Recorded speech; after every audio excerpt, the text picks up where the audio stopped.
नमस्कार, your money में आप सभी का स्वागत है। मैं हूं सुमित और योर मनी, जहां पर हम बातचीत करते हैं पर्सनल फाइनेंस से जुड़े आपके सवालों पर, पर्सनल फाइनेंस से जुड़े हर टॉपिक पर और पर्सनल फाइनेंस से जुड़ी हर छोटी बड़ी बात पर, जिसके जरिए आप अपने निवेश को बेहतर बना सकते हैं। आज हमारे साथ खुद स्टूडियो में बातचीत करने के लिए फिनवाइज पीएफएस की फाउंडर प्रतिभा गिरीश मैम मौजूद हैं। उनसे हम बातचीत करेंगे आपके सवालों पर और साथ ही साथ हम बातचीत करेंगे कई सारे इंटरेस्टिंग टॉपिक्स को लेकर भी। लेकिन अगर आपका भी कोई सवाल है और आप भी इस कार्यक्रम का हिस्सा बनना चाह रहे हैं, प्रतिभा मैम समेत और किसी जानकार से बातचीत करना चाह रहे हैं, तो आप हमें सीधे अपना सवाल भेज सकते हैं। आस्क आवाज़ योर मनी हमारा हैशटैग है। आप ईमेल कर सकते हैं yourmoney@nw18.com पर और साथ ही साथ आप व्हाट्सएप कर सकते हैं 7045220000। इस नंबर पर आप अपना सवाल भेज सकते हैं, सीधे सीधे इस कार्यक्रम का हिस्सा बन सकते हैं। आज हमने बातचीत करने के लिए जो टॉपिक पिक किया है वो प्रतिभा मैम के लिए एप्लीकेबल नहीं है, लेकिन फिर भी वो है रिटायरमेंट। तो प्रतिभा मैम, रिटायरमेंट को लेकर आम तौर पे हम बहुत पहले तो नहीं सोचते थे, लेकिन अब धीरे धीरे ज़रूरी भी है सोचना, किस तरह से रिटायरमेंट होगा, कैसा प्लान होना चाहिए, कितनी मनी इज़ एडिक्वेट मनी, क्योंकि जैसे जैसे हम आगे बढ़ते जाते हैं ज़रूरतें कम होती जाती हैं और महंगाई बढ़ रही है। सो इन दोनों के बीच का आपको एक वो बनाना पड़ता है, असमंजस की सही स्थिति बनी रहे। सो आपके हिसाब से किस एज के लिए रिटायरमेंट प्लानिंग की सबसे पहली ज़रूरत आती है? 1 2 क्या क्या चीज़ों को ध्यान में रखें जब हम रिटायरमेंट प्लानिंग में जा रहे होते हैं? तो सबसे बड़ी बात, लोग बताते हैं कि पहले सैलरी से रिटायरमेंट का कर दो, लेकिन ये बताने वाली बात है, ये बहुत मुश्किल है। But when you are closer to 35-40 definitely सोचना चाहिए कि हम हमेशा काम नहीं कर सकते, कहाँ से पे चेक आने वाला रिटायरमेंट के बाद। सबसे बड़ी गलती जो लोग करते हैं वो ये करते हैं कि वो इन्फ्लेशन को नज़रअंदाज कर देते हैं। उन्हें लगता है आज के तारीख में मेरा जो महीना का खर्चा है वो 50,000 है, और 10 साल बाद ये नहीं सोचते कि इन्फ्लेशन की वजह से 1 लाख हो जाएगा। वो यही सोचते हैं कि 50 का कितना 60 होगा। ये कोई मतलब बिलीव ही नहीं करता कि डबल होता है 7% इन्फ्लेशन अगर आप पकड़ते हैं। तो अगर आप 35 के हैं और आप ये भी सोच रहे हैं कि मैं जल्दी रिटायरमेंट ले लूँगा या ले लूँगी 20 साल के बाद, तो मतलब 50,000 का खर्चा आपका होने वाला है 2 lakh at the time of retirement.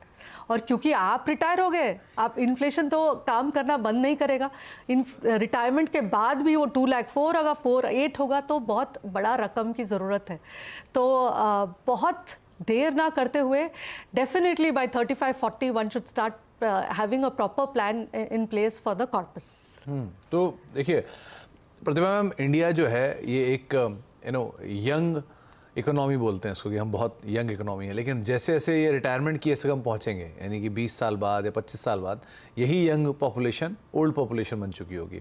सो अभी के लिए हमारी ज़रूरतों के लिए सबसे बहुत सारी चीज़ें होती हैं आप एज के हिसाब से, लेकिन धीरे धीरे फार्मा आपका मेजर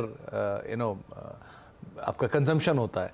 सो कैसे ये असर्टेन करें कि 20 साल बाद या 25 साल बाद ये हमारी सबसे बड़ी ज़रूरत ये होने वाली है, और उसको आज से असर्टेन करके हम कैसे प्लान करें? लोग ये सोचते हैं कि हम रिटायर हो जाएंगे तो इतना खर्चा नहीं होने वाला है, अभी हम बहुत ज़्यादा स्पेंड कर रहे हैं।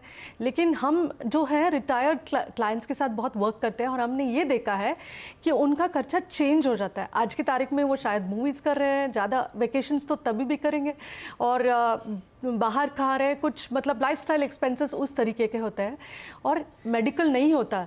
जैसे आप रिटायर होते हैं, और रिटायरमेंट में भी 3 स्टेजेस है, 60 to 71, 70 to 80 और 80 to 90। धीरे धीरे 60 to 70 में बहुत ज़्यादा वेकेशंस होगा क्योंकि आपके पास टाइम रहेगा, और 80 to 90 में बहुत सारा मेडिकल होगा। तो आपका खर्चा कम नहीं होने वाला है, सिर्फ इसकी टोपी उसके सर होने वाला है, कभी चेंज हो जाएगा। तो आपको ये कैलकुलेट करने की ज़रूरत नहीं है।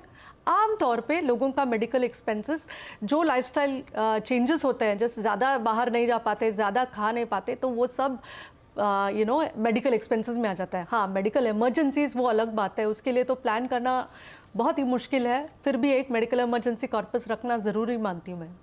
तो अभी के हिसाब से अगर हम प्रोडक्ट्स को आइडेंटिफाई करना शुरू करें, तो क्या रिटायरमेंट प्लान एडिक्वेट है, या उसके साथ क्लब करने की ज़रूरत है एक बढ़िया फंड कॉर्पस, या अलग अलग असेट क्लासेस को भी ऐड करना ज़रूरी है? खाली रिटायरमेंट प्लान से काम नहीं चलेगा।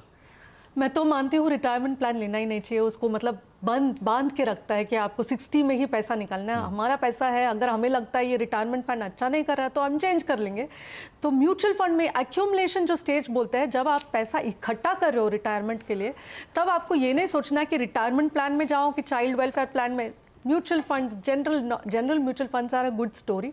उसमें आप अक्यूमुलेट करें, क्योंकि आप ऐसा तो नहीं है कि आप 60 इयर्स में रिटायरमेंट ले रहे हो तो सारा पैसा आप लेके बैंक में रख दोगे या अपने पास कैश अकाउंट में रखोगे।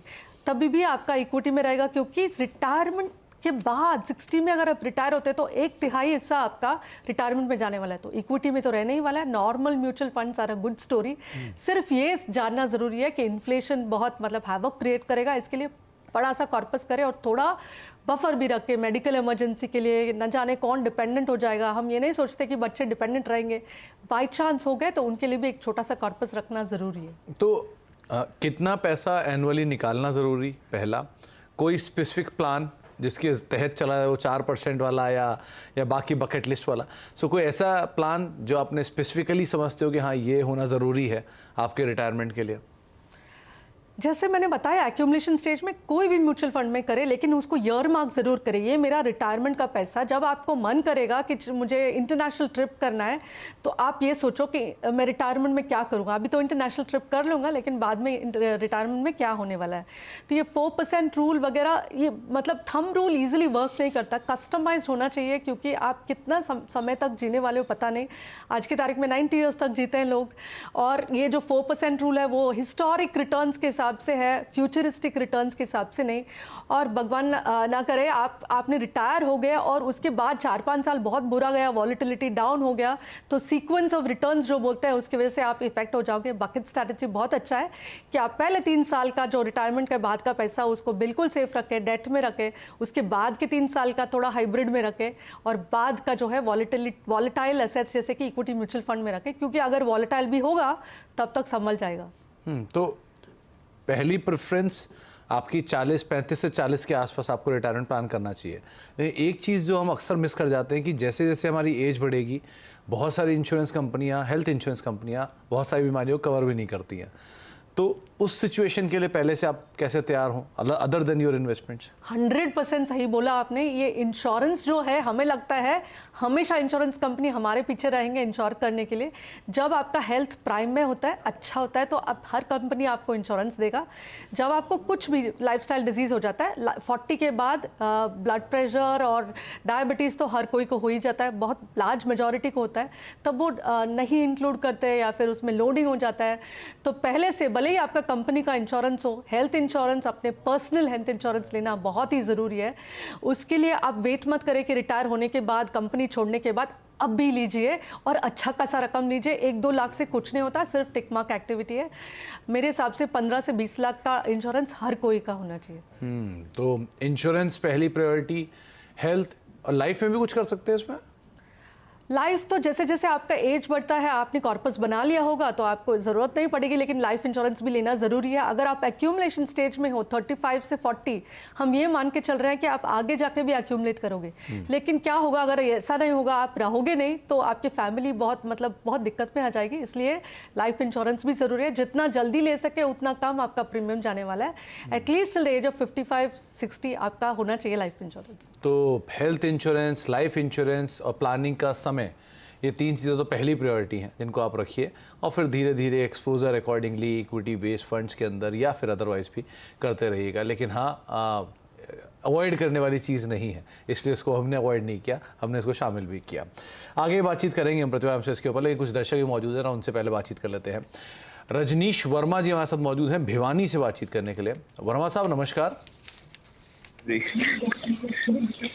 वर्मा साहब सुन पा रहे हैं आप? हाँ जी। नमस्कार वर्मा साहब, क्या सवाल है आपका? हमारा सवाल ये है, मैंने अभी SIP स्टार्ट करी है 1 मंथ से। ओके। उसमें 9,500 रुपए की करी है मैंने। ओके। और एक है 1 टाइम 20,000 रुपीज की। ओके। मैन्युफैक्चरिंग मोतीवाल ओसवाल में। ठीक है। अब जो मेन है ये देखना है कि जो मेरा पोर्टफोलियो है इसके अंदर स्टार्ट तो कर दिया, ये ठीक भी है कि नहीं है। ओके। और वर्मा साहब 2-3 सवाल मेरे भी थे आपसे। आपकी उम्र आपने 53 साल बताई है और आपने SIP 1 महीना पहले शुरू की है। कोई खास वजह इतने दिन तक इंतजार करने की या इतने समय तक ना निवेश करने की? एक्चुअल में इस चीज की ज्यादा नॉलेज नहीं थी मेरे को, मेन हमारा FD MIS करवा लिया पोस्ट ऑफिस में, उसी में ही करते थे। ओके, ट्रेडिशनल तरीकों में थे। और जी, आप जी। इस बात को तो भली भांति जानते हैं कि क्यों म्यूचुअल फंड शेयर बाजार में पैसा डालता है और शेयर बाजार में उतार भी है और चढ़ाव भी है, दोनों चीज़ें आएंगी। सो आप इस रिस्क से भली भांति वाकिफ हैं? हाँ जी, रिस्क हो भी गया। एडवांस इसमें करवाया था HDFC डिफेंस में, उसमें काफी लॉस हुआ, उसको रिडीम करवा दिया। ओके, क्यों रिडीम करा दिया? उसमें लॉस ज्यादा होने लग गया था, तो इसलिए डर के मारे करवा दिया। तो वर्मा साहब, बाजार में अगर गिरावट आएगी तो आपको तो उल्टा और अपनी SIP को बढ़ाना चाहिए, क्योंकि आप ज़्यादा यूनिट खरीद पाएंगे उस समय बेचने की जगह। शेयर थोड़ी ना है जहाँ घाटा हो गया और आपका स्टॉप लॉस ट्रिगर हो गया। जब आप कई सालों के लिए सोचते हैं तो उतार चढ़ाव बनता रहेगा, और जितनी गिरावट में आप ज़्यादा ऐसी यूनिट खरीदेंगे उतना ही तेज़ी में आपको फ़ायदा मिलेगा। खैर, इस पर ज़्यादा राय मैं मैम से ले लेता हूँ, प्रतिभा मैम से। प्रतिभा मैम, इन्होंने नया निवेश किया है 53 साल की उम्र में, और अब तक ये ट्रेडिशनल तरीकों के जो मैकेनिज्म है उनमें पैसा डालते थे। करीब 10,000 रुपये के आसपास की इनकी मंथली SIP है। फंड्स आपको भेजे ही हुए हैं। 32,000 रुपये का कॉर्पस है। एक मुश्त पैसा भी डाला है मैन्युफैक्चरिंग में, डिफेंस में डाला था, वहाँ से निकाला क्योंकि वहाँ पे घाटा हो गया। सो क्या करना चाहिए? नंबर वन, जैसे सुमित ने भी बताया, अगर आप इक्विटी म्यूचुअल फंड्स में एंटर किया है तो आपको एक कम से कम टाइम फ्रेम 4 से 5 साल का रखना चाहिए। आप सोच समझ के एंटर करें। कितना भी सोच समझ के एंटर करेंगे, वॉलेटिलिटी मतलब उतार चढ़ाव तो इसका एक हिस्सा है, ये मान के चलना पड़ेगा। अगर गिरेगा 10-20% तो आप निश्चिंत रहिए। अगर आपने सिलेक्ट अच्छा किया है तो वापस वो 5 साल के अंदर बराबर रिटर्न्स देने लगेगा। जहाँ तक आपका फंड्स का सवाल है, आप टोटल 9 फंड्स में आपने निवेश किया है। इतने सारे फंड्स की ज़रूरत नहीं है। आपका टोटल पोर्टफोलियो जो है सिर्फ 4 या 5 फंड्स में मतलब आप अगर करेंगे तो अच्छा हो जाएगा। और सबसे बड़ी बात, आपने 9,500 का जो SIP कर रहे हैं उसमें 2,500 जो है थीमेटिक फंड में किया है। थीमेटिक फंड में जब आप करते हैं तो टाइमिंग और एंट्री कब करना है, एग्जिट कब करना है, ये बहुत ज़रूरी है। और जैसे सब लोग आज के तारीख में करते हैं, PSU चल पड़ी है तो सब लोग PSU में करते हैं। आपने भी PSU में किया है।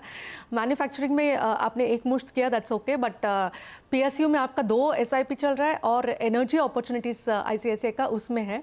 तो हमारा सुझाव, अगर आप लंबे समय अवधि के लिए रख रहे हो, कम से कम 5 साल के लिए रख रहे हो, तो आप थीमेटिक के बदले में फ्लेक्सी कैप बेटर रहेगा। अगर आपको थीमेटिक करना ही है तो बिजनेस साइकिल फंड कीजिए। वहाँ पे आपको टाइम नहीं करना पड़ेगा। तो फंड मैनेजर जो है बिजनेस साइकिल फंड में, वो डिसाइड करेंगे कौन सा सेक्टर में एंटर करना है और किससे एग्जिट करना है। इससे आपके प्रॉब्लम्स कम हो जाएंगी। तो आपका जो 3 फंड्स है, आदित्य बिरला का PSU फंड, SBI का PSU फंड और ICICI प्रूडेंशियल का एनर्जी अपॉर्चुनिटीज़, उसमें SIP बंद कर दीजिए। इसमें बहुत ज़्यादा उतार चढ़ाव होगा। उसके बदले में आपने PPFAs फ्लेक्सी कैप किया, उसमें थोड़ा बढ़ा दीजिए। और थीमेटिक के बदले में आप ICICI बिजनेस साइकिल फंड चुन सकते हैं, लेकिन इसमें ज़्यादा थोड़ा वॉलेटिलिटी रहेगा। जहाँ तक आपका लमसम है, आपने 32,000 डाल के रखा है, वो 5 साल बाद कितना हो जाएगा पूछा था आपने, वो 56,000 तक हो जाएगा। और आपका SIP अगर ऐसे ही करते रहोगे 9,500 रुपये का SIP, तो 7,75,000 मतलब कुल मिला के 8,32,000 हो जाएगा। और जब आप उसको स्टेप अप करेंगे, हर साल आपका इनकम तो बढ़ता है, थोड़ा थोड़ा 10% भी आप स्टेप अप करोगे, मतलब 1,000 रुपये का स्टेप अप करोगे, तो आपका इंस्टेड ऑफ 8 लाख 10 लाख बन जाएगा। तो स्टेप अप ज़रूर कीजिए। तो रजनीश जी, थोड़ी सी बेसिक अंडरस्टैंडिंग आप और ऐड गैदर करते रहिए। सोफा ठीक है सब कुछ। पहली चीज़, बाजार उतार चढ़ाव का एक ना उसका दूसरा रूप है, ये तो होता ही होता है, तो उससे घबराएं नहीं, वो पार्ट है। एक अच्छे large cap mid cap funds के अंदर अगर आप निवेशित हैं और आपको कहीं नीचे मिलता है तो आप उसकी यूनिट और ख़रीद सकते हैं, बढ़ा सकते हैं अपना निवेश। तो घबराएं नहीं, उसी का फ़ायदा उठाएंगे, तभी आपको तेज़ी में ज़्यादा बेहतर रकम मिल पाएगी। और बाकी जो मैम ने आपको बताया आप अकॉर्डिंगली फॉलो कर सकते हैं। अब एक सवाल जबलपुर से रजनी जी का आया है, लेकिन हमारे साथ बातचीत करने के लिए रजनी जी के बेटर हाफ विकास जी मौजूद हैं। विकास जी नमस्कार, क्या सवाल है आपका? हेलो जी विकास जी। हेलो सर, मैंने आपको अपना इन्वेस्टमेंट भेजा था। हाँ जी विकास जी, हमारे पास है आपका इन्वेस्टमेंट। क्या सवाल है आपका? 1600, क्वांट स्मॉल कैप में 2000, मोतीलाल ओसवाल कैप में 1900 और निपॉन इंडिया ग्रोथ फंड में 2100, टाटा मल्टी कैप 1300 और कोटक फ्लेक्सी कैप में 3000 निवेशित हूँ मैं। तो अगले 18 साल तक मैं निवेश करना चाहता हूँ, तो कितना कॉर्पस बन जाएगा? विकास जी, ये मतलब रजनी जी ने सवाल भेजा था, लेकिन मैं आपसे पूछ रहा हूँ, आपकी SIP में 1300, 1900 ये ऐसे नंबर्स क्यों हैं? कोई खास वजह है क्या? नहीं, ऐसा नहीं, मैंने अपने मन से कर दिया था उस समय। अच्छा, चलिए। तो आपको अगर प्रतिभा मैम राय दें थोड़ा स्टेप अप करने की, थोड़ा अपनी निवेश को और बढ़ाने की। स्टेप अप है मेरा, 5% का स्टेप अप है सभी में। आप सब में 5% का स्टेप अप करते रहते हैं साल में एक बार, राइट? यस सर, और मैंने इसी साल अपना निवेश शुरू किया है। इसी साल निवेश शुरू किया है। कैसी जर्नी अब तक, क्योंकि अब तक तो बाजार तेजी में ही रहा है, सो अब तक कैसा लगा आपको? मेरा रिटर्न मुश्किल से 17-18% का दिखता है। सर मुश्किल से 18% का रिटर्न एक साल में बहुत बढ़िया रिटर्न माना जाता है मेरे ख्याल से। तो अब तक अगर हम 8 महीने निकाल के गए हैं, अगर यही रिटर्न को हम एनुअलाइज कर दें तो ये 20% से ज़्यादा का रिटर्न हो जाएगा। खैर, प्रतिभा मैम क्या राय दोगे आप? इन्होंने कई सारे फंड्स में निवेश कर रखा है, क्योंकि इनके पास mid cap small cap funds भी हैं, सो रिटर्न सो फार सो गुड है। 18 से 20% ये खुद कह रहे हैं, 8 महीने में रिटर्न आ गया किसी में, तो एनुअलाइज बेसिस पे तो ये 20% ये ऊपर निकल ही जाना चाहिए आमतौर पे। क्या करना चाहिए इन्हें? कितना सही चुनाव है? क्या करें ये? क्योंकि आपने अभी स्टार्ट किया है एसआईपी एक साल में, तो आपने आपका जो पोर्टफोलियो है बहुत ही ज़्यादा वॉलेटाइल है। मतलब आप सिर्फ 22% आपका इन्वेस्टमेंट जो है लार्ज कैप में है। लार्ज कैप जो है स्टेबिलिटी देता है पोर्टफोलियो को, आपको बने रहने में मदद करता है। लेकिन आपका 78% मिड और स्मॉल कैप में है, और मिड और स्मॉल कैप का बहुत अच्छा रैली रहा है पिछले 15 महीना 18 महीने में। तो आपने देखा होगा रिटर्न्स देखते हुए आपने इन्वेस्ट हो सकता है किया हो, लेकिन वॉलेटिलिटी के लिए आपको ब्रेस करना पड़ेगा। हमारा यही सुझाव रहेगा कि आप ज़्यादा लार्ज कैप को बढ़ा दीजिए। लार्ज कैप का मतलब ये नहीं कि आप लार्ज कैप फंड्स ही खरीदें। अगर आप फ्लेक्सी कैप करेंगे तो फंड मैनेजर वो काम करेंगे, थोड़ा लार्ज कैप आ जाएगा उसमें। और जब मिड कैप स्मॉल कैप में जाना, थोड़ा बहुत मिड कैप स्मॉल कैप का भी आपको फ्लेवर मिल जाएगा उसमें। तो ये बहुत वॉलेटाइल रहेगा, वापस बता रही हूँ। और 17-18% is very good returns. Long term में आपको एक्सपेक्टेशंस को थोड़ा टेम्पर करना पड़ेगा। पिछले 2 साल में जो हुआ है वो अगर आप 5 साल 10 साल का रिटर्न देखोगे तो वैसा रिटर्न नहीं रहता है, मीन रिविजन हो जाता है। जहाँ तक आपका एक्यूमुलेशन के सवाल है, एसआईपी आप कर रहे हो, वो 90 लाख बन जाएगा 18 साल में। आपने पूछा था 18 साल में कितना बनेगा। आप 5% के बदले में इसको स्टेप अप करोगे 10% से, मतलब वो ज़्यादा नहीं होता, 10% स्टेप अप करते रहोगे तो instead of 90 lakh almost double 1.7 crore मिल जाएगा। तो 10% करना हर कोई के लिए पॉसिबल है। जब एम्प्लॉयड रहता है तो आप डेफिनेटली 10% कर ही सकते हो। 10% कर दीजिए, और जो एसआईपी है उसको ज़्यादा फ्लेक्सी कैप और लार्ज कैप फंड्स में शिफ्ट कर दीजिए, ताकि आपको ज़्यादा उतार चढ़ाव महसूस ना हो। तो विकास जी, अगेन एक ही बात है कि हम आम तौर पे किसी भी एसेट क्लास का जो निवेश है या जो रिटर्न है वो कैलकुलेट करते हैं एफडी से, जो कि स्टेबल है। एफडी का रिटर्न सेफ होता है, 6-7% का एवरेज रिटर्न होता है।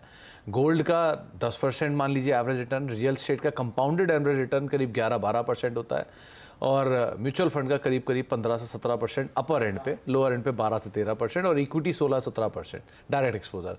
इन सब के साथ रिस्क बढ़ता जाता है, इसे रिटर्न बढ़ता जाता है, और आप इन सबसे ज़्यादा रिटर्न पा रहे हैं अभी। तो आप ऑलरेडी बहुत अच्छे रिटर्न पर बैठे हैं। अब बस इसी का ध्यान रखिए कि आप बहुत हद तक लार्ज कैप से दूर हैं, तो लार्ज कैप को ऐड करिए ताकि स्टेबिलिटी मिले आपके फंड्स के अंदर। एक ब्रेक का वक्त हो गया है, ब्रेक के बाद लौटेंगे और कुछ और दर्शक मौजूद हैं, उनसे बातचीत करते रहेंगे। प्रतिभा हमारे साथ मौजूद रहेंगी।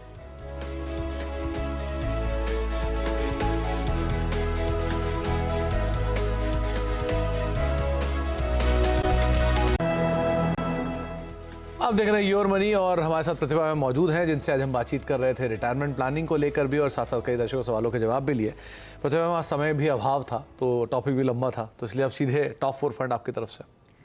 Top 4 fund Canara Robeco blue chip fund, hybrid category PPFS flexi cap fund, और हाइब्रिड कैटेगरी में एलवाइज बैलेंस एडवांटेज फंड, और मल्टी एसेट में ICICI prudential multi asset fund. तो फ्लेक्सी एसेट नहीं, मल्टी एसेट हो गया आईसीआईसीआई प्रूडेंशियल से, multiple capital हो गए पराग पारिक फ्लेक्सी कैप से, लार्ज कैप हो गए आपके Canara Robeco blue chip equity से, और बैलेंस एडवांटेज मिलेगा आपको ईडलवाइज के बैलेंस फंड से। और चारों के चारों फंड हाउसेस भी अलग हैं, तो इसीलिए आपको एक फंड हाउसेस में ज़्यादा एक्सपोजर होने की रिस्क भी नहीं है। मैं सही हूँ ना प्रतिभा? एब्सोल्युटली, और ये टाइम के हिसाब से भी करेक्ट है कि मिड कैप स्मॉल कैप दिया ही नहीं। तो आप इन चारों के ऊपर अदरवाइज नज़र बना के रख सकते हैं। और अगर आप मिड कैप स्मॉल कैप की तेज़ी को खेलना भी चाह रहे हैं तो पराग पारिक फ्लेक्सी कैप आपके साथ रहेगा। ये पराग पारिक तो आप काफ़ी टाइम से दे रहे हो मेरे ख्याल से। मेरे फंड्स ज़्यादा तक चेंज नहीं हो रहे हैं बिकॉज लास्ट से 6 महीने में मुझे लग रहा है यही फंड्स लंबे समय अवधि के लिए ठीक है। ये शॉर्ट टर्म कल या फिर 2 मंथ्स में क्या होगा वो नहीं जानते हैं, लेकिन ये अगर आप 5 साल 10 साल के लिए इन्वेस्ट करते हो तो ये निश्चिंत रह सकते हैं। तो चलिए, अगर आप नया निवेश शुरू करने जा रहे हैं और आप अलग अलग माध्यमों के जरिए अलग अलग असेट क्लासेस में अलग मल्टी कैप्स में निवेश करना चाह रहे हैं तो ये 4 फंड आपके सामने हैं जिनके जरिए आप बाजार में निवेश कर सकते हैं। प्रतिभा मैम, बहुत बहुत शुक्रिया, आज आप ऑफिस आए हमारे साथ और आपने दर्शकों सवालों के जवाब दिए, टॉपिक पे बातचीत की। आपका बहुत बहुत शुक्रिया हमारे साथ मौजूद रहने के लिए और बातचीत करने के लिए। तो फिलहाल अब योर मनी को ही समेटेंगे, एक ब्रेक का वक्त है और ब्रेक के उस पार भी खबरों का सिलसिला बना रहेगा।